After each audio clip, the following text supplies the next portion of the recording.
Bwana barikiwe sana. Hallelujah. Amen. Tusome kitabu Warumi 8:26 hadi 28. Tunaenda Warumi 8:26 hadi 28 kwa jina la Yesu. Ndio. Kadhalika Roho naye utusaidia udhaifu wetu. Kwa maana hatujui kuomba jinsi itupasavyo. Lakini Roho mwenyewe hutuombea kwa kuugua usipoweza kutamka. Na yeye alichunguzaye mioyo aijua nia ya Roho ilivyo, kwa kuwa waombea watakatifu kama apendavyo yeye. 28. Ndio babangu. Nasi twajua ya kuwa katika mambo yote Mungu hufanya kazi pamoja na wale wapendao katika kuwapatia mema. Yani wale walioitwa kwa kusudi lake. Bwana Yesu asifiwe. Jina Bwana libarikiwe sana. Amen. Kwa hiyo kuna kusudi la Mungu anatufanyia sisi kuja kufanikisha majambo ambayo tunalitaka sisi. Amen. Na yeye ndo anatufundisha sisi kujua kuomba. Kama ndani mwako huna Roho Mtakatifu hauwezi jua kuomba. Ulale uamke. Kuna ndugu mmoja ambaye alikuwa tufanya sisi labda sisi tunakuja kusindikizana hapa duniani kwa kuomba kwake. Kuomba kwake alikuwa anaanza msamaha.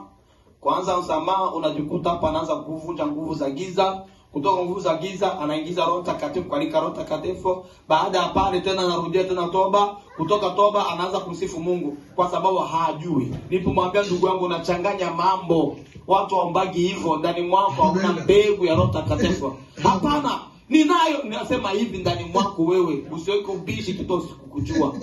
Unachanganya mambo matatu kwa mpigo hata ikuelekeze. Amen. Mtumishi nasema hata kuelekeze. Biblia inatuelezea Mungu mwenyewe aliacha na tufundisha jinsi gani ya kuomba. Baba yetu uliye mbinguni, jina lako litukuzwe, ufalme wako uje, mapenzi yako afanyike. Yaani ndio alitufundisha kila kitu jinsi gani ya kujua kuomba. Sasa unarupuka kuanza kuomba unachanganya mambo. Hapana. Tena alikuwa anachanganya vitu. Anaomba Kifaransa, mara anaomba Kiswahili, kumaliza Kiswahili anaingia Kichewa. Yeye mtu mmoja anatuchanganya lugha tatu kwa mpigo mmoja. Nikasema hivyo natufanyia usambla hapa, ufanye chochote hapo. Amen. Kwani hivyo natufanya sambla hapa, uombe hapo unafanya blaki. Tulizana mwelekezo kuomba. Sasa nitajua je, tuleni kuelekeza. Nikamuingiza cha kwanza kabla sijafanya chochote kwanza kufundisha. Hata nikuingize grupe ambayo watu wanajua kuomba, nitakuingiza hapo. Nikamuingiza grupe ya Lord is my shepherd. Ya Bwana ni mchungaji wangu. Ilianza kwanza grupe kabla kufungua ministry. Nikamuingiza hapo. Siku ambayo nilimuingiza na siku ambayo alikutana na mke wangu anapangwa katika program ya maombi.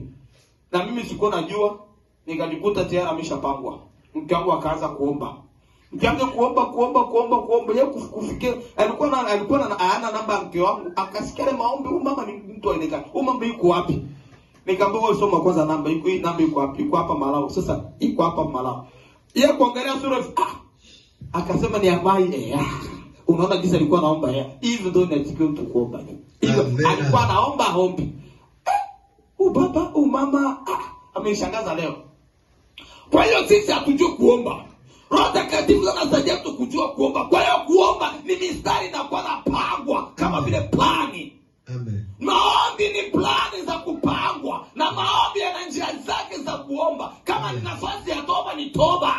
Amen. Na kama ni nafasi ya kushukuru Mungu ni kushukuru Mungu. Na kama ni sehemu ya kukemea ni kukemea. Na kama ni sehemu ya kuonya ni kuonya. Na kama ni maombi ya ushauri ni ushauri. Amen. Na kama ni maombi ya maombolezo ni maombi ya maombolezo. Kila maombi yana nafasi yake. Bwana Yesu asifiwe sana. Amen. Jina Bwana libarikiwe sana. Amen. Kwa hiyo Roho Mtakatifu ndio anatusaidia sisi kujua kuomba. Kama ndani mwako hauna Roho Mtakatifu, my dear, ujue ndani mwako wewe mwenyewe unafeli. Bwana Yesu asifiwe sana. Jina Bwana libarikiwe sana. Kwa hiyo leo tunakuja kuzungumza haya mambo matano, lakini yapo mengi. Wewe unaweza kaongeza huko, sijakataa. Na sisema kwamba matano ndio mwisho, hapana. Yapo mengi. Kadiri Roho Mtakatifu anapokuongoza ndio utaweza kufundisha, ama ndio utaweza kuhadisia, ama ndio utaweza kuyafanya. Lakini mimi Roho Mtakatifu amenipa matano. Na haya matano ndio nimezungumza leo kwa sababu itusaidie. Kama kama unaokoka mambo matano ukiyafanyia kazi na ukiwa nayo, hautakuwa na chenga. Amen.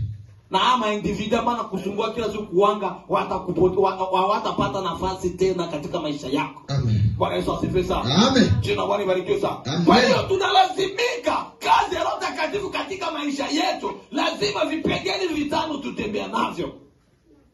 Lazima vipengele vitano tutembea nazo ili kile ambacho tunataka katika maisha yetu Yesu Kristo aweze kutenda. Na Mungu abariki neno lake. Amen. Amen. Tusimame. Amen. Tusimame sote, tusimame. Tusimame. Tusimame.